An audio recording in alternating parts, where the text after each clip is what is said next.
ឲ្យស្រស់ដែរហើយឥឡូវនេះតួឯកសំខាន់ចុងក្រោយគឺស្លឹកខ្ទឹមបងប្អូនដាក់ខ្ទឹមឲ្យច្រើនអញ្ចឹង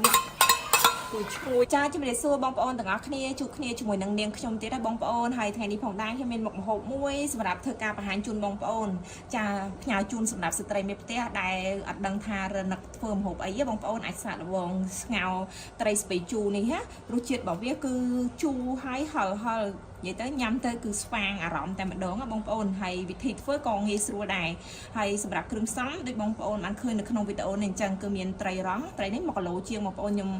ភ្លើយវាយកឆ្អឹងដោយឡែកហើយសាច់ដោយឡែកអញ្ចឹងណាបងប្អូនហើយមានស្ពៃជូរចា1គីឡូជាមួយនឹងខ្ទឹមស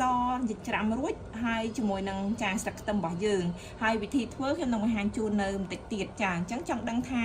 ចាស្ងោរទឹកស្ពៃជូរនឹងខ្ញុំធ្វើបែបម៉េចតោះចឹងកុំភ្លេចទស្សនាវីដេអូនេះទាំងអស់គ្នាចាបងប្អូនមុននឹងធ្វើការស្ងោរជ្រក់ស្ពៃជូរយើងឥឡូវខ្ញុំយកសាច់ត្រីនេះមកប្រឡាក់គ្រឿងមុនសិនបងប្អូនដើម្បីឲ្យសាច់ត្រីរបស់យើងរឹងហើយវាអត់បែកចាអញ្ចឹងយើងដាក់ខ្ទឹមសដើម្បីកាត់ឆ្អាបបងប្អូនចាហើយគ្រឿងផ្សំរបស់យើងហ្នឹងគឺគ្មានអីជាងចាម្រេចរបស់យើងហ្នឹងដាក់ឲ្យរៀងច្រើនតិចទេបងប្អូនសម្រាប់រសជាតិរៀងហឹរអញ្ចឹងណាហើយចាគឺដាក់ចាទឹកត្រីចាប៊ីចេងបងប្អូនដាក់តាមចំណូលចិត្តទៅយើងដាក់មកល្មមសម្រាប់រសជាតិដែលយើងចូលចិត្តជាប្រចាំឆ្កានេះគឺស្ករសបងប្អូនស្ករសយើងដាក់មកល្មមទៅហើយនឹងរ៉ូឌីបងប្អូនដាក់មកវែកមកស្ព្រីមកវែកចាហើយយើងប៉ុណ្ណឹងគឺយើងច្របល់វាចូលហើយផ្អាប់ទុកបងប្អូនដើម្បីឲ្យវាចូលជាតិកុំឲ្យបែកសាច់ត្រីចាគឺយើងធ្វើនេះត្រីរបស់យើងគឺអត់ឆ្អាបហើយឈ្ងុយមែនតើវាកាត់ជាមួយនឹងម្រេចចាឥឡូវខ្ញុំច្របល់វាចូលជាតិសិនចាបងប្អូនឥឡូវខ្ញុំសុំថែមអំបិលតែបន្តិចទេដោយសារខ្លាចវាប្រៃជ្រុលដោយសារស្ពៃជូររបស់យើងក៏វាមានជាតិប្រៃស្រាប់អញ្ចឹងបងប្អូនអាចលេខលើតាមនឹងដោយសារយើងមានម្សៅស៊ុបហើយយើងមានទឹកត្រីទៀតអញ្ចឹងយើងកុំដាក់ច្រើនពេក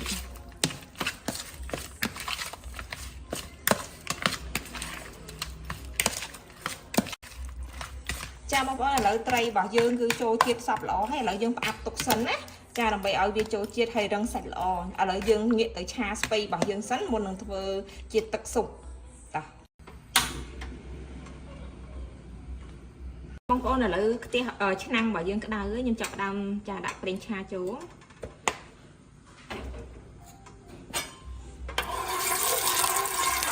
មកយើងបំពងខ្ទឹមបងប្អូនយកឲ្យដើម្បីឲ្យទឹកស្លរបស់យើងវាឈ្ងុយចាឲ្យយើងបំពងខ្ទឹមសិនឥ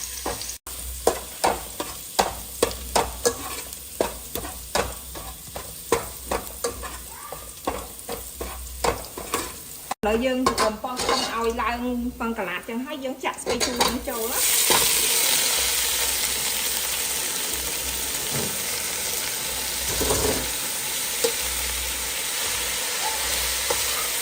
ឥឡូវយើងឆាវាសិន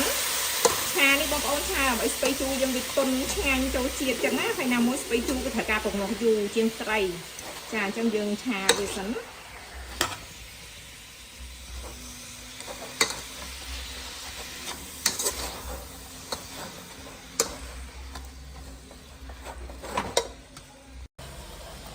ចាបងប្អូនឆានេះយើងឆាមកឆ្អិនមែនតែនណាមិនឆាលេងដោយសារតែវាដល់បងប្អូនដឹងហើយស្ពៃយើងត្រូវឆាវាឲ្យឆ្អិនស្ទើរតែឆ្អិនល្អហ្មងវាទុនមួយនឹងប្រេងឆារបស់យើងណាបានវាឈ្ងុយហើយយើងបង្រាស់វាសិនឲ្យវាទុនល្អ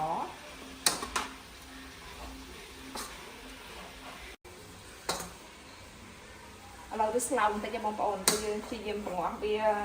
ឆាវាឲ្យទុនជាមួយនឹងប្រេងឆាសិនណាចាំយើងដាក់ទឹក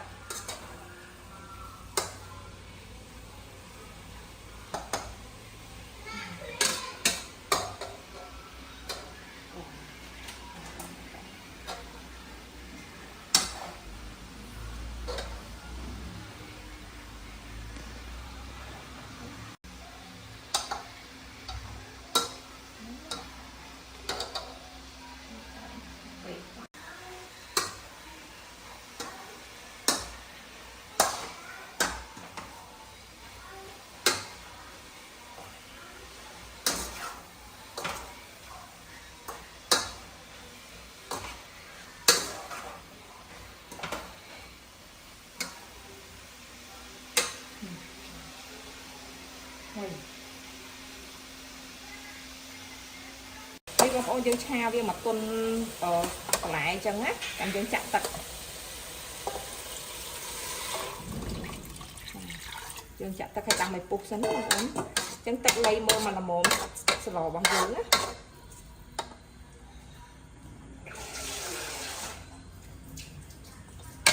ចាឥឡូវយើងចាក់មកល្មមទៅអូខេឥឡូវយើងក្របរងចាំវាឲ្យពុះសិន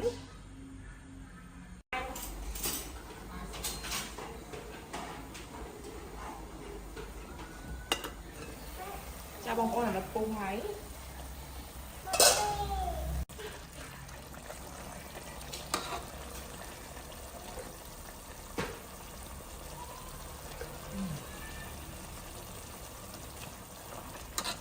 ចាឥឡូវយើងបង្គាស់ស្ពៃឲ្យឆ្អិនល្អទៅព្រោះអីត្រីយើងដាក់ដល់មកពុះ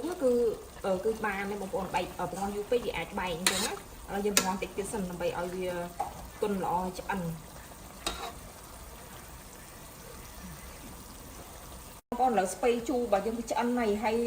សាឡននឹងឆ្ងាញ់គឺបងប្អូនជ្រើសរើសស្ពៃដែលជូរល្អបើអត់សូវជូរក៏អត់ឆ្ងាញ់ដែរជូរទៅវាលះចាឥឡូវយើងដាក់ត្រីចូលព្រោះត្រីវាឆាប់ឆ្អិនណាបងប្អូនអញ្ចឹងវាយើងដាក់មួយផ្លែតគឺឆ្អិនហើយអញ្ចឹងស្ពៃរបស់យើងទុនឆ្ងាញ់ហើយចាំយើងដាក់ចូលណាអូត្រីច្រើនមែនតើបងប្អូនឥឡូវយើងគ្របសិនណា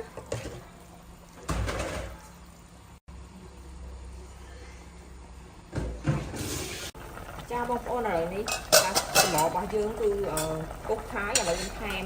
ចាម្ទេសហើយកូរខ្ទឹមយកសោភ័ណភាពឲ្យទឹកស៊ុបរបស់យើងកាន់តែឈ្ងុយនិយាយទៅស្លនេះគឺជូរហឹរបងប្អូននិយាយទៅជូរពីស្ពៃហើយហឹរគឺម្រេចបងប្អូនណាគឺឈ្ងុយមែនតើអត់ឆ្អាបត្រីទេចាចូលរសជាតិឆ្ងាញ់មែនតើបងប្អូនអាចសាកធ្វើវិធីនេះបានបងប្អូនហើយខ្ញុំឲ្យប្រេងធូប